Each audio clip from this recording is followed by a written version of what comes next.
So here I am about to shear Sully, the Tunis ram. He is a very big boy, very chunky, but very sweet.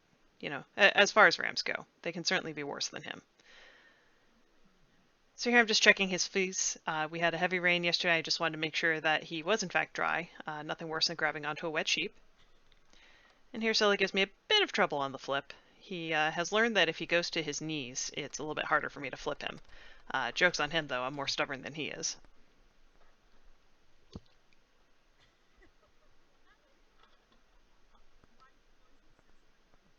Okay, so got him down. And he ever so helpfully unplugs my cord. Now you notice that his belly is already shaved. When I came out to shave him, to shear him 2 weeks ago, my cable broke on my Oster Shearmaster, so I managed to get through the belly. It was painful, but wasn't able to finish out the shear, so got to skip the boring parts of cleaning up the belly.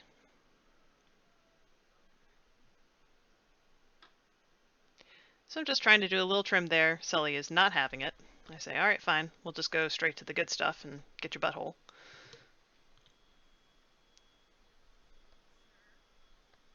Like I said, I had already cleaned up his sack last time I was here. So just cleaning out the butt a little bit, trying to find that hip. He's a chunky boy, so it's a little bit tough. Just trying to get that top bit before I switch to the next position.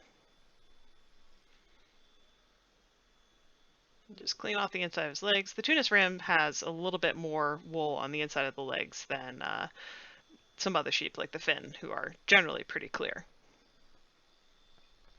And he's just squiggling about, getting comfy. Well, I shift him up a little bit more so I can get started on that first hip. Now here I did not go far enough into the hip.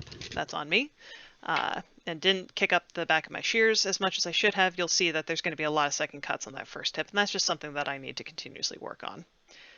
But this is also my first time with these shears, so I'm trying to be extra cautious and not get too greedy with my blows. Because the last thing I want to do is get overconfident with new shears and new equipment and have that turn out badly for me and for the sheep. You know, we shear for the health of the sheep, not for their looks.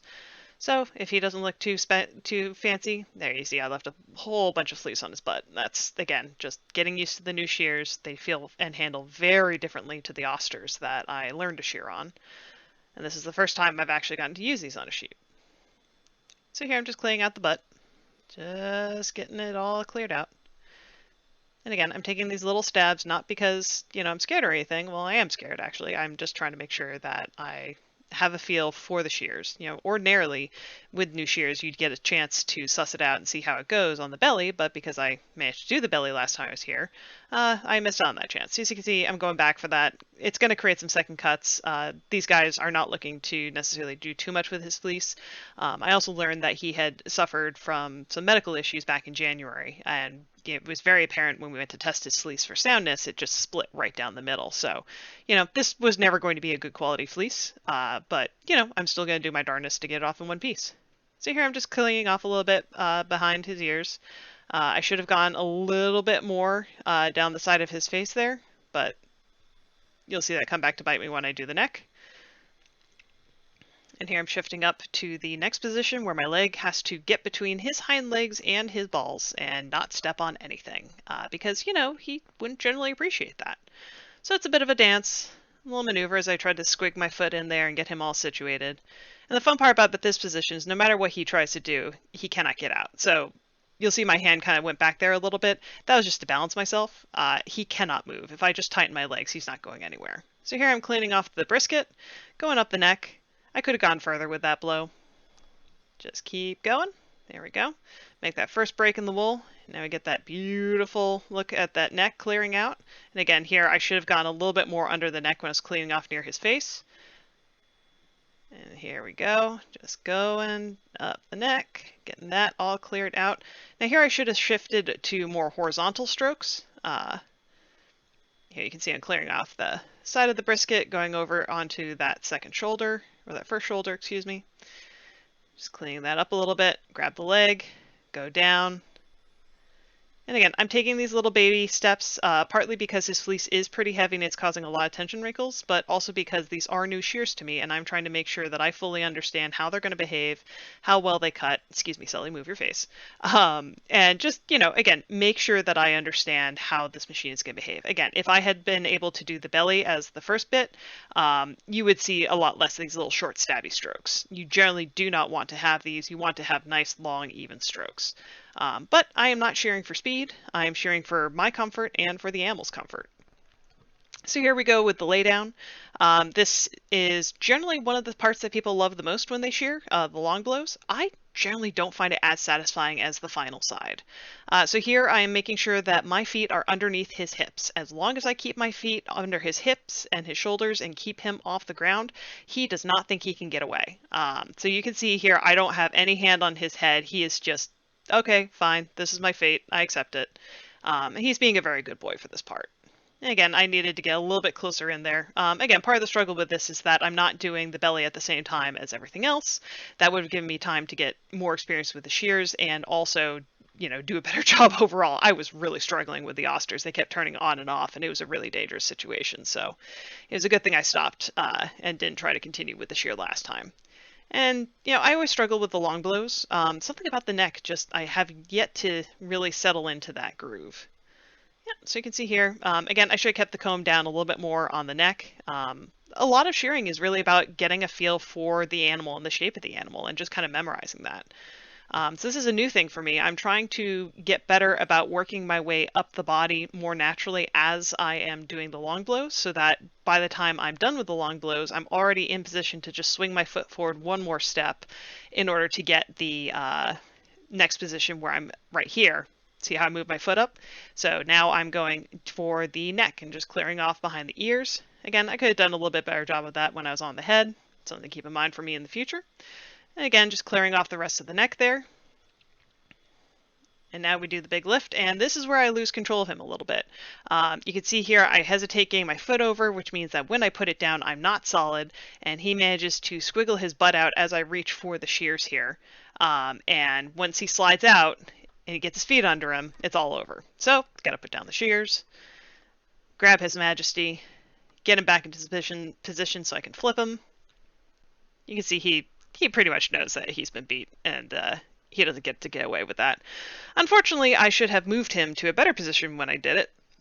Excuse me, but I'm able to manhandle him. Unfortunately, the fleece does get broken up a little bit here. Again, not the end of the world. We're shearing for the animal's health. If the fleece comes out great, that's fantastic, but really we gotta figure out what's going on with the animal. So here I am not choking him. He can breathe, I promise. What I'm doing is I'm holding his neck between my legs so that he cannot move. He is bent away from me such that my feet are under his hips again. You can see there I managed to avoid that tension wrinkle just by lifting the top side of the comb. And here I'm just going through, and this is my favorite part. You can tell that this is the part of shearing I am most comfortable with and can, achieve the best cut on as I go through, and I'm just clearing off that second shoulder. I find this to be the most satisfying part of shearing personally. I don't get the long blow. I'm just not comfortable enough with it yet. But this is the part that I really truly enjoy. Again, just pulling the skin just to make sure that I'm not shearing along a wrinkle. I am shearing, acrosswise.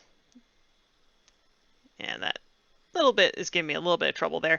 Again, it would have been easier if I had been able to get that when I was out here the first time, but, live and learn. So get that little bit, get that cleared out.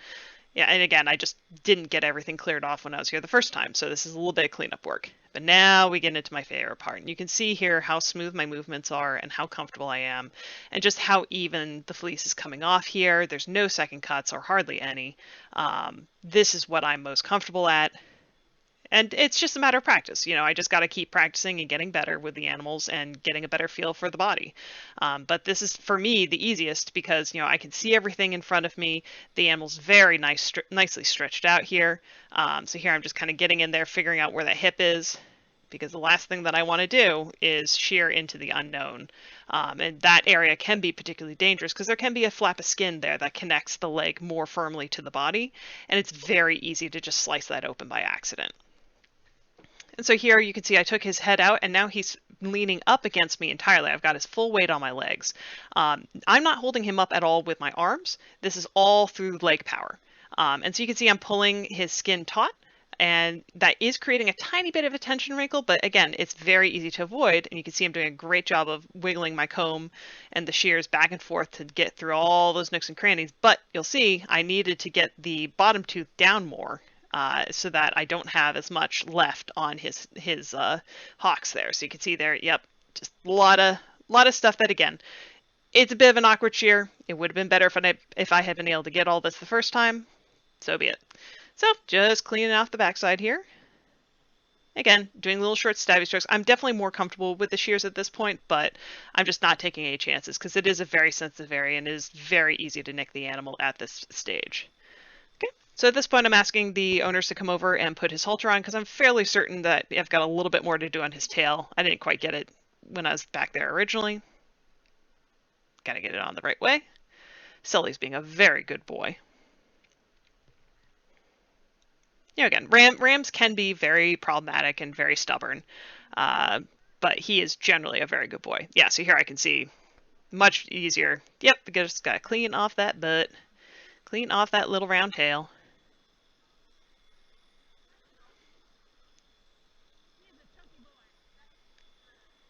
There we go. And the owner was just asking me if it's easier to shear when the animals are fat. And the answer is sort of kinda. It's nice when they've got a nice layer of fat because then I don't have to worry about unexpected bones and protrusions and whatnot, and everything's nice and rounded, and we like nice and round. It's easier to go round to shear around a ball than it is to shear around corners, because when you have a corner, you have the opportunity for a wrinkle.